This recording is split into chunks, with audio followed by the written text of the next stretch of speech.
अस्सलाम वालेकुम दोस्तों, तमाम भाइयों को बहनों को एक नई वीडियो में खुश आमदीद। जैसा कि आप देख सकते हैं इस वक्त अरशद भाई मेरे पास बैठे हुए हैं। इतना दूर से मेरे पास यहाँ पे आए हैं। आपने देखा था कि कुछ दिन से मैं वीडियोस नहीं लगा पा रहा था। एक तो तबीयत काफ़ी हद तक नासाज थी, इसके अलावा कुछ मज़ीद काम भी हैं वो भी मैं साथ साथ कर रहा था।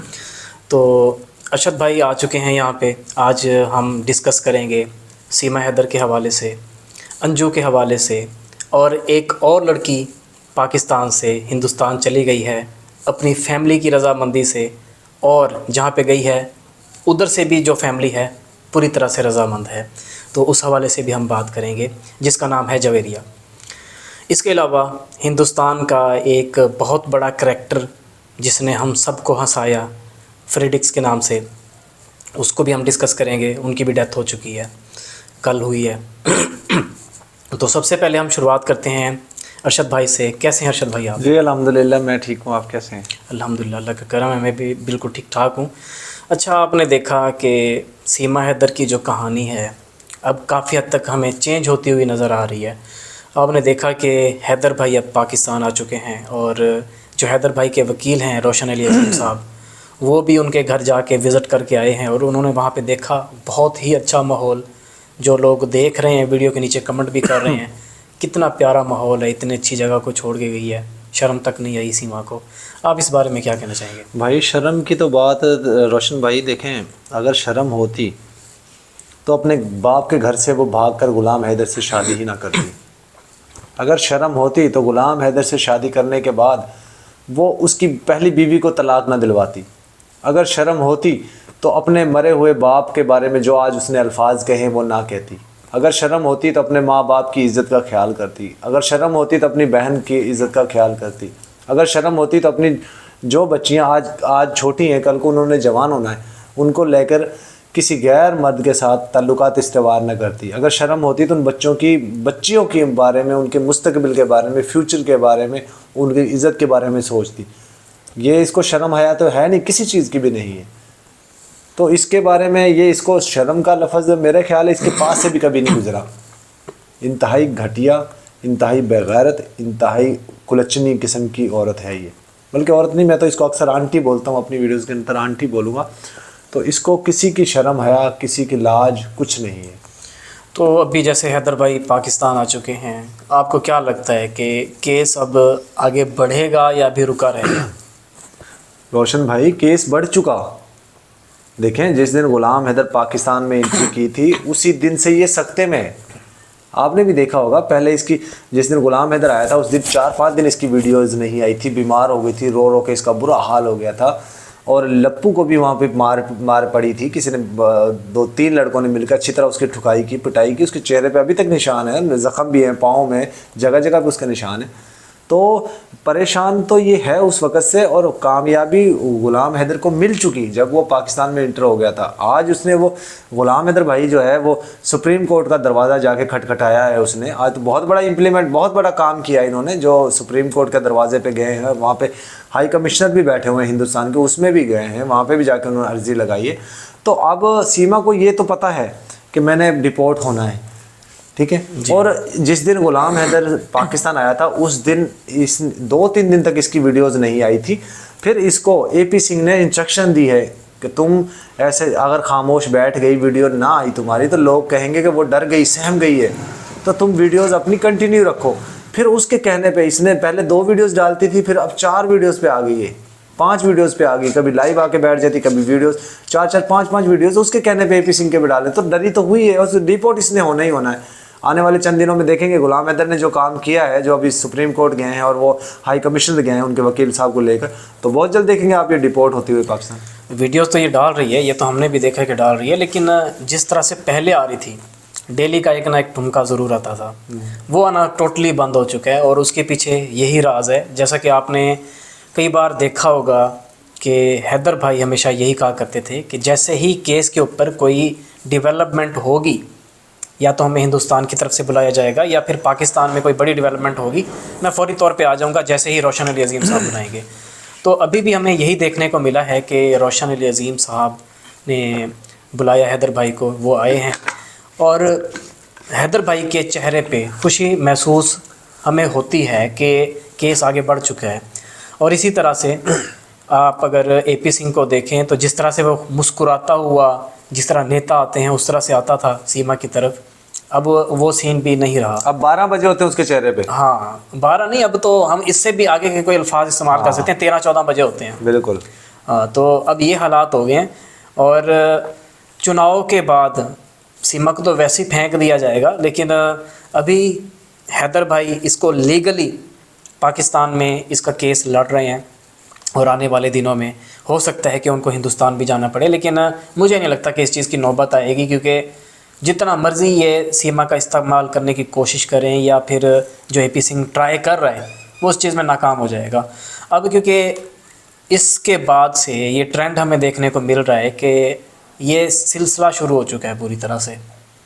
अभी जैसे यहाँ से जवेरिया गई है और वहाँ पे वो लीगल तरीके से गई है। मुझे ये देख के अच्छा लगा है कि चलें, एक रॉन्ग चीज़ को प्रमोट किया जा रहा था। मुझे इस चीज़ का डर था कि लोग इलीगल तरीके से जाएंगे, हिंदुस्तानी इधर आएंगे, पाकिस्तानी उधर जाएंगे, लड़कियां लड़के, और इस तरह से एक गलत ट्रेंड चलेगा। दुनिया की नज़र में हमें क्या समझा जाएगा, समझ से बाहर था। लेकिन अब जब से ये जवेरिया वाला सीन हुआ है कि टोटली लीगल तरीके से, टोटली कुछ भी इसमें इलीगल नहीं अपनाया गया, वो वहाँ पे गई है, आज़ादाना घूम रही है, फिर रही है और खुश भी है, फैमिली की भी इजाज़त है। इसी तरह से जहाँ पे गई है उन लोगों ने भी उसको अच्छे से एक्सेप्ट किया है, ना कि लप्पू की तरह कभी क्या शो कराया जा रहा था, कभी क्या। तो ये चीज़ें रोशन भाई, जवेरिया के इंडिया जाने से एक पॉजिटिव थिंक आई है, देखें लोगों में, कि जो लोग ये समझते थे कि भाई इंडिया पाकिस्तान के ताल्लुकात कैसे हैं और वो एक दूसरे से लोग नहीं मिल सकते, उन लोगों के लिए पॉजिटिव थिंक आई है कि वो लीगली तौर पे गई है। यहाँ पे मैं बात करता चलूँ, देखें सीमा ने इनलीगल हिंदुस्तान में एंट्री करके लड़कियों के दिमाग ख़राब कर दिए। बहुत सी लड़कियां जो यहाँ पे बैठी थी या जो हिंदुस्तान में बैठी हुई हैं, जो फ़ोन पे राब्ते में हैं या इंस्टाग्राम, ट्विटर, फेसबुक, यूट्यूब, किसी भी प्लेटफॉर्म के इस्तेमाल करते हुए किसी लड़कों के साथ राब्ते में थी, वो अब एक्टिव हो चुकी हैं।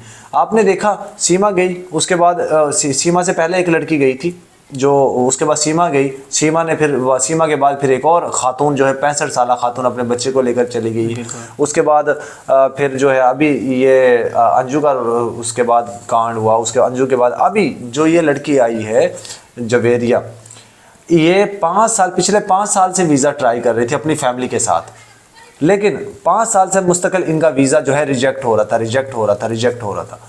जब अब लास्ट में इसने जब अपना वीज़ा, अकेली ने अपना वीज़ा अप्लाई किया तो इसका वीज़ा लग गया, तो वो वहाँ पे गई है। अब जाके उसने वहाँ पे देखें, आज 6 जनवरी को उनकी शादी भी है वहाँ भी, कोलकाता में एक कॉम्प्लेक्स है वहाँ पे शादी का, वो उसके अंदर इवेंट भी होना है। फिर वो वहाँ से अपने लीगली तौर पे वापस आएगी पाकिस्तान, और उनका जो हस्बैंड है वहाँ पे समीर, वो भी अपना पासपोर्ट तैयार करवा के उसने भी वीज़े के लिए अप्लाई कर दिया है। जैसे ही इन दोनों का वीज़ा मिलता है वापसी, उसका तो खैर वीज़ा ख़त्म होगा तो वो आ जाएगी, एक्सटेंड भी करवा सकती है वो वीज़ा, लेकिन समीर भी वापस पाकिस्तान आएगा अपने ससुराल।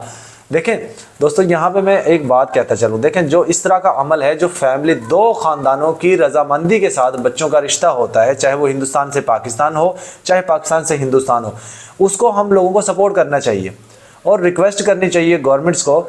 दोनों मुल्कों की जो सरकार है उनको रिक्वेस्ट करनी चाहिए कि वीज़े में लोगों के लिए आसानी पैदा होनी चाहिए, आसानी करनी चाहिए। इस तरह नहीं होना चाहिए कि जिस तरह सीमा बकवास करती, देखें वो सीमा कहीं भी उसने किसी भी प्लेटफॉर्म पर नहीं गई वीज़े के लिए। वाज़ह मैं बताता चलूँ, ये जो कहते हैं ना, मैंने 2 साल से मैं वीज़ा अप्लाई करती रही हूँ, कहीं भी वीज़ा अप्लाई नहीं किया इसने।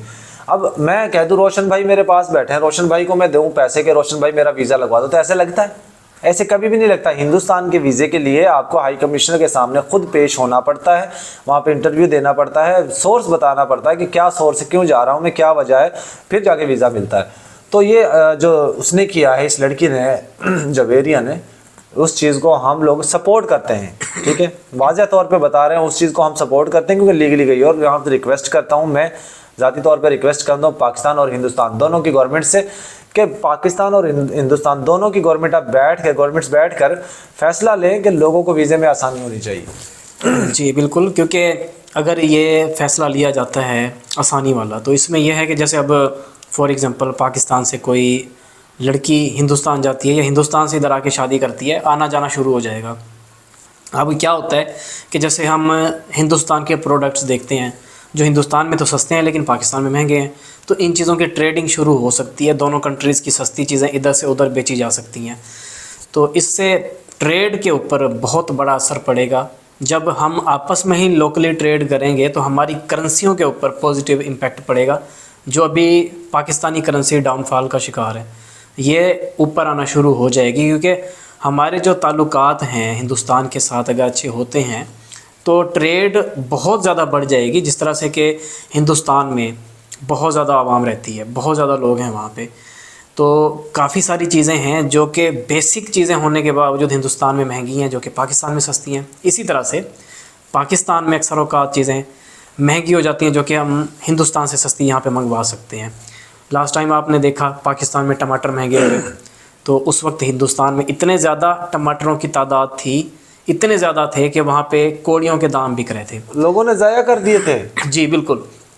और ये भी एक खबर मिली थी कि पाकिस्तान के लिए कुछ ट्रक आ रहे थे हिंदुस्तान से पाकिस्तान की तरफ, कुछ फिर हुकूमत के आपस में जो ताल्लुकात होते हैं उनकी बेस पे वो वहाँ पे रोक दिए गए और वहाँ पे वो ज़ाया हो हाँ गए। सारे ज़ाया हो गए, गल सड़ गए, क्योंकि टमाटर ने कितना ही उसकी लाइफ होती है, ख़त्म हो जाना होता है उसने। इसी तरह से अभी पिछले दिनों प्याज महंगा हुआ था हिंदुस्तान में, टमाटरों का भी सुना था, इसके ऊपर कई मीम्स भी बनी हैं, लोग गोल्ड लेके जा रहे हैं, थोड़ा सा प्याज का टुकड़ा काट के दे रहे हैं, इस तरह की वो वीडियोस फ़नी बनाते हैं लोग जो। तो उस वक्त पाकिस्तान में प्याज सस्ते थे, टमाटर भी सस्ते थे। तो इस तरह से हम दोनों कंट्रीज़ आपस में मिल के कोलैबोरेट करके या एक दूसरे के साथ कोऑपरेटिव रहते हुए काफ़ी कुछ कर सकते हैं। तो ये चीज़ें होनी चाहिए, लेकिन इसके लिए हुकूमत को हमारा साथ देना चाहिए। दोनों कंट्रीज़ की जो हुकूमत है, जो भी गवर्नमेंट है, इनको आपस में मिल के ये फ़ैसला लेना चाहिए कि आईडी कार्ड की बेस पे हमें जो दूसरा कंट्री जहाँ पे हम हिंदुस्तान जाना चाह रहे हैं या हिंदुस्तान से लोग आना चाह रहे हैं, सिर्फ एक शनाख्ती कार्ड जिसको हम पाकिस्तान में बोलते हैं आईडी कार्ड, और आधार कार्ड हिंदुस्तान में बोला जाता है, इसकी बेस पे हमारा आना जाना अगर शुरू हो जाए तो क्या ही बात हो जाएगी। देखें तन रोशन भाई, मैं एक बात करूं, पाकिस्तानी गवर्नमेंट ने एक बहुत बड़ा इनिशिएटिव लिया था खान साहब की हुकूमत में, जिसमें सिख यात्रियों को 1 दिन का वीज़ा दिया गया। आपने भी देखा होगा करतारपुर कॉरिडोर। करतारपुर कॉरिडोर। तो इसी तरह गवर्नमेंट को चाहिए, देखें जब पाकिस्तान से कोई हिंदुस्तान जाएगा 1 दिन के लिए जाएगा तो एक पॉकेट के अंदर कम से कम 1 लाख रुपए लेकर जाएगा। पाकिस्तानी 1 लाख रुपए हिंदुस्तानी 28,000 या 26,000 के लगभग है। अगर वो हम यहाँ से 1 लाख रुपए पाकिस्तानी इंडिया को देते हैं कि जी आप इनके मुझे 26,000 या 28,000 रुपए दे रहे, तो आपकी करेंसी भी ऊपर जाएगी। वहाँ से उन पैसों से हमने वहीं पे तिजारत करनी है, कुछ चीज़ें खरीदनी है, कुछ शॉपिंग करनी है, खाना खाना है, रिहाइश करनी है, ट्रैवल करना है, तो हिंदुस्तान भी ऊपर जाएगा। बिल्कुल। फिर दूसरी बात, सबसे अहम बात यह है कि चाइना से जो भी प्रोडक्ट्स हिंदुस्तान की जाती है ना, अगर चाइना हिंदुस्तान को ही अपनी प्रोडक्ट सेल करे ना, तो यकीन मानिए वो उनका ऑर्डर ही पूरा नहीं कर सकता। बिल्कुल। तो जो वो घूम फिर कर वो चीज़ें जाती हैं यहाँ से दुबई, चाइना से दुबई, दुबई से फिर वहाँ से घूम कर जाती हैं, उनको कैरेज ज़्यादा पड़ता है और टाइम ज़्यादा वेस्ट होता है। वही चीज़ें पाकिस्तान के रास्ते अगर हिंदुस्तान जाती हैं तो दोनों मुल्कों का फ़ायदा है उसमें। बिल्कुल ऐसा ही है ना। तो ये चंद चीज़ें हैं जिनके ऊपर अगर हुकूमत अमल करे तो सीमा टाइप मामलात कभी होंगे ही नहीं, ख़त्म हो जाएंगे जो ये इस वक्त बनाए गए हैं। लेकिन इस वक्त यही चीज़ सबसे ज़्यादा बेहतर थी कि एक रॉन्ग चीज़ जो कि खुद ब खुद प्रमोट हो रही थी हिंदुस्तानी चैनल्स की तरफ से, उसके ऊपर अब एक सवालिया निशान तो खड़ा हो ही चुका है, लेकिन एक तमाचा अब पड़ चुका है, लीगल चीज़ हुई है जिसको अब हुकूमत भी सराहेगी, हम लोग भी जिस तरह से अच्छा समझ रहे हैं, और आने वाले दिनों में यही चीज़ अच्छी साबित भी होगी। उम्मीद करता हूँ कि आज की इस वीडियो से आपको काफ़ी कुछ जानने को मिला होगा। अब हमारी मुलाकात होगी एक नई वीडियो में, तब तक के लिए हमें दीजिए इजाज़त। अल्लाह निगहबान। अल्लाह हाफिज़। अल्लाह हाफिज़।